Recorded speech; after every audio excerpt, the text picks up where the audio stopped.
Thank you guys for having me back. I am excited to be here today. I'm gonna try my best not to kick over my drink. Couldn't find any water. I think red cups at Starbucks started today. I don't know if that's thrilling for anybody else, but it is for me. Christmas has arrived. So I'm gonna ask you a question to start off. Do you remember the first time that God pushed you to do something you did not want to do? And you knew he was asking you to do it. That wasn't the question. The question was, I really hate that. I don't want to do it. I remember the first time very clearly. I was about 18. I had just moved to Houston, and I did not have a single friend. And I attended this Bible study for youths downtown called Metro. And I don't know, this was 20 years ago probably now. And Matt Chandler led it, and he would give a message, and there would be worship every week. And I went by myself, and I sat by myself, and I got so much out of it, even though I didn't know anybody there. And on this particular evening, I was sitting by myself like normal, and there was also this guy in the same sort of pew that I was in there on his own as well. And as the message was being delivered, I kept feeling really clearly that God wanted me to go up to him and welcome him and say, I'm really glad you're here. And I don't remember what the message was because I was very busy talking about why that was a terrible idea, why it didn't make any sense. I was like, I'm not like a host. Why would I welcome him? I'm not one of the people putting this on. That would be so weird. But mostly, the great terror was he's gonna think that I'm like hitting on him. So I did not want to do it. I felt like I should be applauded for even being there, right? Listen, I could have been out doing drugs somewhere, but here I was choosing to be at a church service. How lucky are you to have me, God? This is hard enough. I don't know anybody. I felt like a big loser being there by myself, and you want me to feel like, let's just pile it on by going up and talking to this guy in a super weird way. I thought, this is good enough. This already isn't easy, but at least it's like kind of normal. Can you leave me alone? And he did. He left me alone because I wouldn't do it. I said no. And that feeling of God pushing you past where you want to go is uncomfortable. But I'll tell you what's really miserable. What's really miserable is when you don't do it and the moment passes. You look around and you think, this is a good place. This should be good enough. It took good decisions to get here. This isn't nothing, but he wants you to go somewhere that maybe doesn't look safe or doesn't look sensible, and it may even look foolish. I want to look at a pair of verses today that highlights this sort of tension that I'm talking about. Last time I was here, we took, kind of like the big macro view, and this time we're going to go like just two verses and really dive deep and focus in there. And that's Proverbs 26, 4 and 5. Answer not a fool according to his folly, lest you be like him yourself. Verse 5, answer a fool according to his folly, lest he be wise in his own eyes. Now, the Hebrew word for fool here is nabal, which means stupid or wicked. And in the Bible, that is someone who rejects God, his word, and his authority. And unless any of us would want to use that word and point it at others, by definition, you and I were once fools before we knew Jesus and invited him to be Lord of our lives. Now, some people look at these two verses and they try to claim the Bible is contradictory. What a book of nonsense. Don't answer a fool. Answer a fool. Which one is it? Well, on a very literal level, the author of these Proverbs is telling us sometimes you need to bite your tongue, but not always. It's not a contradiction. Verse 4 gives us the general truth, and verse 5 fleshes out some nuance, pushes the verse 4 further. It lets us know it's not always going to be that simple. And together, they paint a more complete picture of this complex reality that we experience in life. Sometimes this is the right thing to do, but also you might have to do this. Do not answer a fool according to his folly. You might become like him. Answer a fool according to his folly, or he'll be wise in his own eyes. What I love about the coupling of these verses is the way that they push us past a lifestyle that is focused on safety and self to one that's focused on Christ. Verse 4 begins with a warning, cautioning us that answering a fool can actually make us more like him. The way that we talk to someone, what we say, can leave us worse off than when we started speaking. Verse 4 is foundationally about wisdom, about good decisions. It takes wisdom to back away from an argument. When foolishness is on open display, it's a good lesson, one that the Bible teaches in a few places. It's wise to control your tongue. It's a good idea. And if you're married, I'm sure you have, I don't know, maybe not learned that lesson, but at least tried to learn it for a long time. Or maybe you wish your husband would learn it. But the author of Proverbs doesn't stop there. It's not a standalone proverb. It's what we call a couplet. These two, they go together. You need verse 5 to get the whole picture. Verse 5 says, answer a fool in his folly, lest he be wise in his own eyes. And suddenly, we're talking about a really different kind of thing. Verse 4 just told us, don't engage. In fact, that's one of the things that wisdom is known for in Proverbs, right? You guys have been going through it. I'm sure you've seen it. In the face of temptation, in the face of wickedness, in the face of foolishness, do not get bogged down. Walk away. Don't even go down the road that will take you by the adulterous woman's house. Wisdom leads us away from fools. So when I read verse 5, it's kind of like, well, hold on. What is going on? We see that sometimes we're supposed to walk towards a fool, to engage. And why is my question. Why is there that exception to the rule? You're saying I shouldn't always walk away. Isn't that the safest and the smartest thing to do? Why would I risk it? Why would I ever want to engage a fool in his folly? And the answer is right there at the end of verse 5. Answer a fool in his folly, lest he become wise in his own eyes. It's for his sake, for the benefit of the person who does not acknowledge Jesus' lordship in their lives. You do it for them. Why answer a fool? So that he might not continue down the path where he doesn't acknowledge anything above himself, so that they might have an encounter with the living God. And wisdom alone is not what gets you there. Only love can do that. And this is where Christian wisdom parts ways with all the ancient wisdom texts of ancient Mesopotamia and ancient Egypt. In Christianity, our books of wisdom don't stop with wisdom. They move on to love.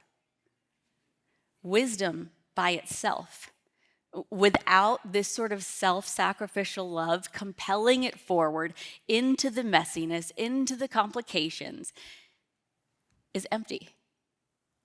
And love is what sets us apart. What verse 5 is telling us is that if we want a greater understanding that goes beyond just the kind of wisdom that's safe and sensible, we're going to have to go past that point of worldly wisdom.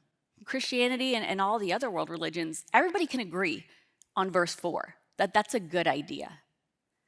But verse 5, some people would not call that wisdom at all. The New Testament talks about this idea a lot. And it refers to it as the foolishness of God. In 1 Corinthians 1:25, we read, the foolishness of God is wiser than human wisdom, and the weakness of God is stronger than human strength. So if that's what we're dealing with here in verse 5, what does the foolishness of God mean? Because I think that is what we're seeing here in verse 5. It doesn't mean that God makes bad decisions. It doesn't mean that he is insensible. but he will certainly look that way to the watching world. The gospel is radical, it's countercultural, and the perfect theology that Jesus embodied shows us this upside down kingdom where the first is last and the last is first, where you've heard it said to love your friends and hate your enemies, but I'm going to tell you to love your enemies. From the world's perspective, it's topsy-turvy. The world can't understand God through its own wisdom.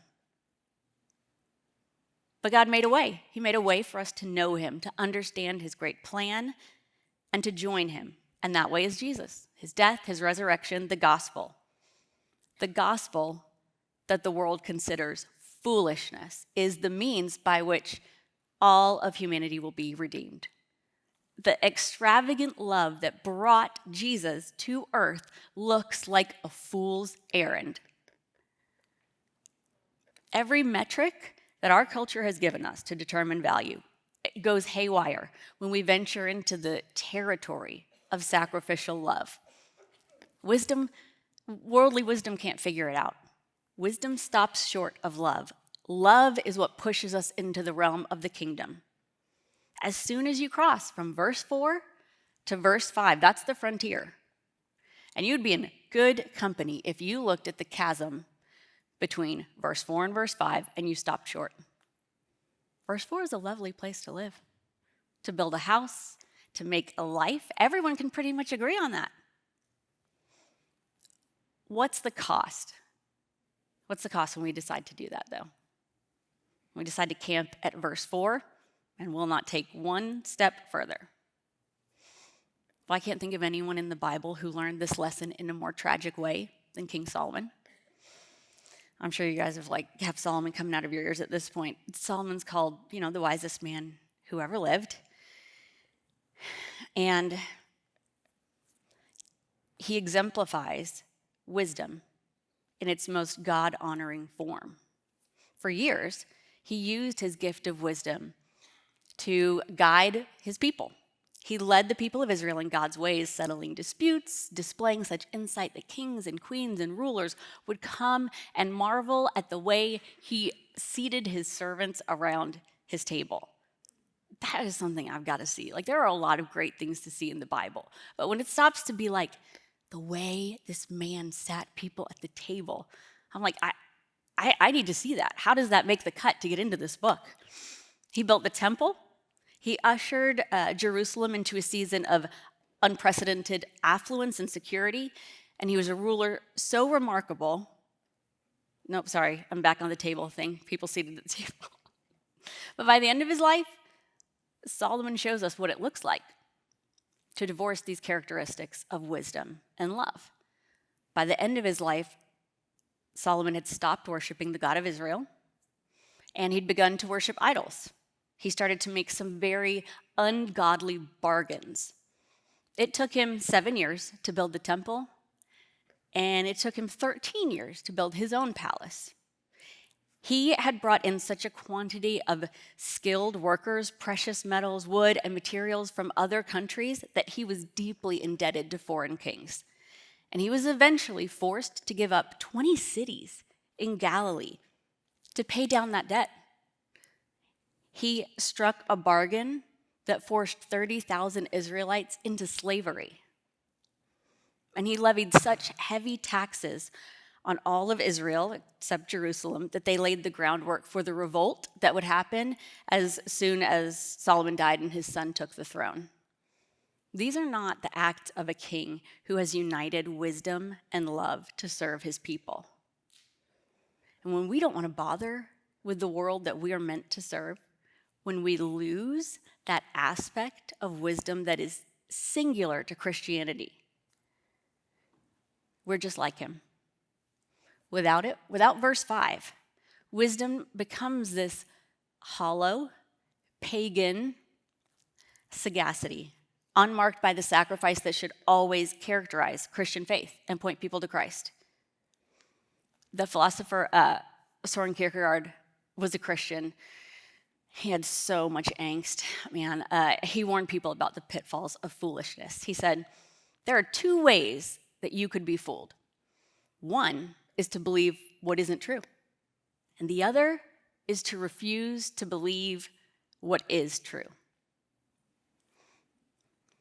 I don't know if you remember when I was here last time, I talked a lot about the two trees in the Garden of Eden and how we see echoes of those trees and the choice that faced Adam and Eve in Proverbs. The tree of the knowledge of good and bad, and then the tree of life, how they mirror the characters of Lady Wisdom and the woman Folly. And we talked about how true wisdom is this choice that we make over and over. We choose the tree of life, not just once, but in every instance when we're faced with a dilemma. The tree of the knowledge of good and evil is something that we have to reject over and over. There's two choices, just like there are these two ways to be fooled. One is to believe what isn't true. Eve believed the serpent's lie, and she took from the wrong tree. And when we choose folly, that's what we're doing. We are believing a lie. But it's not enough to just avoid believing a lie, to just avoid the path of folly, the tree that's forbidden. There is another way to be a fool. Two ways, and the second is to refuse to believe what is true. If we don't turn and eat from the tree of life, we're still being fooled. Maybe we're clever enough not to go for the thing that we know is out of bounds, not believing a lie, but if we still refuse to believe what's true, if we can't go any further than that with God, we're missing it. If we're clever enough not to get tripped up and we've got the good sense to live a verse 4 kind of life, but we don't go further to verse 5, we're not living the Christian life. We're being fooled. And here's the thing that worries me. Are we living a version of King Solomon's life without knowing it? Have we separated verses 4 and 5? It's really easy to do. Wisdom produces such great fruit in our lives, and these principles of wisdom found in Proverbs, you don't have to be a believer to benefit from them. And that's what's scary. You and I, we generally know how to make good decisions. Spend wisely, discipline our children, pay down our mortgage, give our time, our money, keep a good job. But do we stop there? Are we fooled by this life that's in order? Do we have verse 4 down pat, and we pat ourselves on the back thinking, that's the Christian life? Of course, it's not something that we mean to do, that we set about doing, but we can see the signs of this long before there's sort of any extreme outward manifestations like Solomon selling his people into slavery. And I think where it starts is when we begin to feel like time spent with God isn't the best use of our day.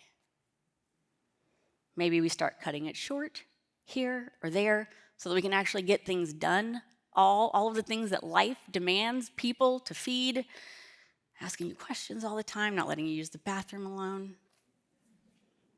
When it feels like spending time in God's presence isn't the best use of our time, I think that's clue number 1. Are you choosing like the forbidden tree and the way of folly? No. But are you losing sight and failing to believe what is true, slowly coasting to a stop after verse 4? We don't realize that we're losing a real understanding of who he is and what his priorities are when we start to pull away from time with him. C.S. Lewis talked about this very thing. When his wife, Joy, died, C.S. Lewis wrote a book called A Grief Observed, and it's a really raw, kind of emotional portrayal of his journey through grief. And one phenomenon that he captures really perfectly is this human propensity to forget really quickly. He says, "Today I met a man I haven't seen for 10 years. And all that time I thought I was remembering him well, how he looked, how he spoke, the sort of things he said. But the first 5 minutes of the real man shattered that image completely. Not that he had changed. On the contrary, I kept thinking, yes, of course. I'd forgotten that he thought that, or disliked this, or knew so-and-so, or jerked his head back that way. I'd known all of these things once, and I recognized them the moment I saw them again. But they had all faded out of my mental picture of him. And when they were replaced by this actual presence, the total effect was quite astonishingly different from the image that I had carried around with me for those 10 years. How can I hope that this will not happen to my memory of joy? That it's not happening already. Slowly, quietly, like snowflakes, like the small flakes that come when it is going to snow all night. Little flakes of me, my impressions, my selections are settling down on the image of her, and the real shape will be quite hidden in the end. 10 minutes, 10 seconds of the real joy would correct all of this, and yet, even if those 10 seconds were allowed me, 1 second later, the little flakes would begin to fall again. The rough, sharp, cleansing tang of her otherness is gone. We might be able to memorize precepts and proverbs, but no matter how hard we try, you can't memorize a person. You can spend time in their presence. And we are faced with these decisions every day that echo this choice of Adam and Eve in the garden. We get to decide, are we going to choose the shortcut that will let us bypass walking with God, or are we going to choose to go back to this tree of life over and over, spending time with Jesus? My friend Kristen has always exemplified a model of love that pursued anybody that God placed around her. And we are very different in that way. I remember the day that I took her to visit the Lanier Library with me. Have you guys ever been to the Lanier Library? It's awesome. If you haven't, you gotta go. She'd never been there. And I was like, I get to show her this cool thing that I discovered. So I was really looking forward to it. We're gonna walk around the grounds and kind of process the amazing rooms. And so I started wandering around. We went to the chapel. This was like 9.5 years ago. It was a long time ago. And at the time, there was still construction happening in the chapel. It was still being built and painted, and it was unfinished.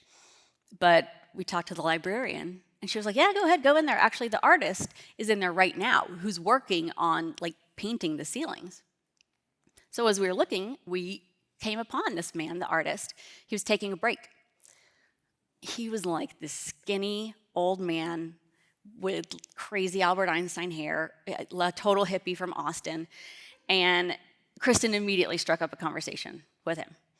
And he ended up giving us like this guided tour of the chapel. And he was pointing out all these vignettes that we might have missed in each of these scenes, like a scene from the Bible was painted all around on the ceiling of the chapel. And as we walked, Kristen's just like peppering him with all of these questions. And he's telling us, well, he's not very religious, but he was actually really interested in Freemasonry. And he told us that he had integrated several aspects of Freemason iconography into the chapel. Like the eyeball, the dollar bill, that kind of thing, which is crazy. But after about 20 minutes, I was done talking to him. I mean, it only takes about 20 minutes before I'm done talking to anybody, really. He was interesting for a little while, but I did not come to talk to this kooky old man. I was there to look around and to talk with my friend. Her agenda, totally different. She didn't go there to talk to that man either. But once she started talking to him, he was the plan. And as this realization dawned on me, I became more and more stir crazy. I was like, she doesn't even want to get out of here. She doesn't want to stop talking to this guy. Not her. She asked him if he'd been raised religious, and she asked him what he thought of these stories in the Bible that he'd been painting, and all these passages that he'd become so familiar with in order to depict them so vividly. And at each turn, he was answering her questions, but I could tell he was not interested in talking about Christianity. When someone's like, don't try to make me talk about Jesus. Like, he did not want to go there. He'd try to change the subject, but she'd bring it back. bring it back around every time without being pushy. And he almost could not help but be engaged because she was like so genuinely interested in all of his answers. And she said, do you think the Bible's a historical document? What's his favorite story and why? And finally, she asked him what he thought of Jesus. And he gave some kind of like really non-committal, stammering answer. And then he looked at her and he said, you are really good at this, you know that? And we all laughed, but it was true. She was. And then she said, well, can I tell you what I think of him? Can I tell you who he is to me? And she did. And he listened politely and he said, thank you for sharing that with me. I've got to get back to work. And so she said that she'd be praying for him, and we left. And I was so glad to get out of there, man. And in moments like that, I was impressed, but I was also done. Do you know how long a conversation like that takes? And I don't even feel terribly guilty in admitting this. I feel like Jesus' disciples had this attitude all the time. When I see them, they're like, why are you talking to these children, Lord? He's like, teacher, can we please get out of here? These people are never going to let us leave. We just have to go. Or Jesus, why are you trying to stop and figure out who's touching you? And this crowd of people, can we please not go somewhere without being interrupted for once? Or maybe that's just like I'm reading my own feelings into what's happening there, possibly. But I think that is where we can start to sort of lose track of him, where that snow that C.S. Lewis talked about can start to settle. It's when we start to shy away. When God is putting us in a situation and he is asking us to do something that doesn't make a lot of sense. He does that a lot. Eat of all these trees. Not that one, though. Let little children come to me. Spend 2 hours talking to this man who's going to be the cause of a lot of conspiracy theories as soon as anybody notices all of his Illuminati iconography. Or worse, he could be saying, open your home to that person. Give to them knowing that you're not going to get it back. Take that job that pays less money. That's where we can part ways without meaning to, and a lot of times without realizing it. When he asks things of us that do not add up, that have this element of risk or uncertainty, we might hang on to wisdom, but if we want to walk with God, we can't stop when he just zooms right past everything that makes sense to us. And the longer we walk with him, the more he'll teach us to sort of learn these rhythms of the foolishness of God. The night at the Metro Bible study, that was the first time that I remember God inviting me to go further than I wanted to. And when I said no, I felt so bad. I felt so terrible. And I knew that I was telling him, as soon as that guy got up and left, I knew that it was like I was saying to God, I'll go this far with you, but after that, you're on your own. And like, I just realized, that's as far as I'm willing to go with God? That's where I draw the line? I was so remorseful instantly. And so immediately I was like, you're right. That's what I'm supposed to do. I'm sorry. So give me another chance. I get it. I'll do it. And I dragged my feet, leaving, hoping that I'd see this guy again. But he was like, out of there, man. As soon as we were done, he was gone.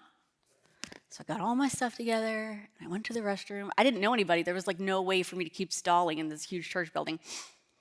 So I left. And as I was walking out through the lobby, here he comes. This guy walking right back in. I don't know why.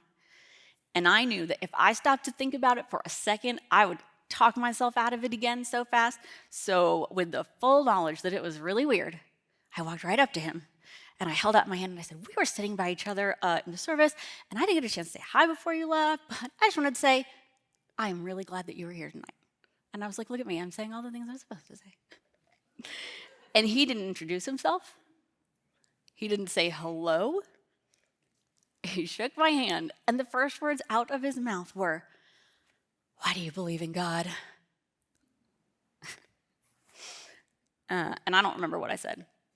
I remember talking to him for a while, and I remember praying for him. I think that was the first time I'd ever just prayed for a random person. I was telling somebody this story a while ago, and they were like, and was that guy Jason your husband? I was like, no. You watch so many Disney movies, jeez. That's not the point. Does this story have to end in marriage to be good? I don't even know this man's name. I've never seen him again. But that wasn't the point.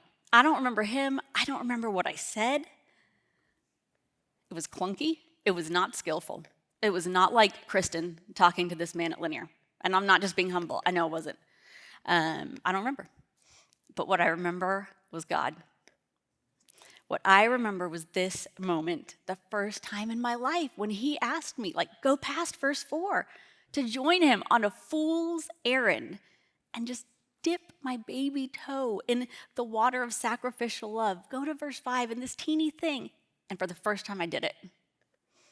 And he was right. I wasn't just not believing a lie. I was believing the truth instead. And that one really silly decision and moment, what do you think happened the next time that I felt him pushing me to love and to engage when I wanted to opt out? I remembered that day. The regret when I said no and the joy of participating alongside him. And not because I thought, I have changed the course of this man's life forever. No. It was this experience of being with God as he went about his good work of establishing the kingdom in the world. I started to build something with him that day. And every experience in my life that has convinced me most deeply of God's beauty and love, all of those have happened in this uncharted territory of God's foolish endeavors. They've all happened past verse 4. So let's bring it home. Those moments, they're not for new Christians or people who have a lot of energy. They're not just for 17-year-olds or people who don't have children yet or retirement to think about. God is always inviting us to join him at every age, in every season, however inconvenient. He wants us to keep walking with him. So I'm going to read those verses again, and then I'm going to ask you. Answer not a fool according to his folly, lest you be like him yourself. Answer a fool according to his folly, lest he be wise in his own eyes. Is there any place in your life where you might be stuck between verses 4 and 5? Maybe very literally, there is a foolish person in your life, and you're called not to retreat, but to engage. And you probably have a lot of good reasons not to, but God doesn't seem to care about any of those reasons. He seems to feel you're the man for the job. Maybe it's something that God's asking you to do and it doesn't add up. The math does not work. It doesn't make sense. It's a risk. It's unnecessary. But you know that it's him pushing you. And I'll leave you guys with that today. You have a great community around you, like right now and right here, who can encourage you onward. And I would encourage you to be brave and keep him close. You will not ever be sorry that you did. Don't lose sight of him under the softly falling snow that C.S. Lewis talked about. It's lethal to do so. We need that image of God and his sacrificial love so clear in our mind. It would be so much easier. Stop at verse 4, call it a day. But he didn't, did he? God did not shy away from you and I when we were wrapped up in a deep foolishness. Jesus has always moved towards us in our sin and in our shame. He is wisdom and love incarnate. And he's called us brothers and sisters, and he invites us to join him, spreading his kingdom to the corners of the world. And I pray that we will not be deterred from following him every step of the way. Thank you, guys.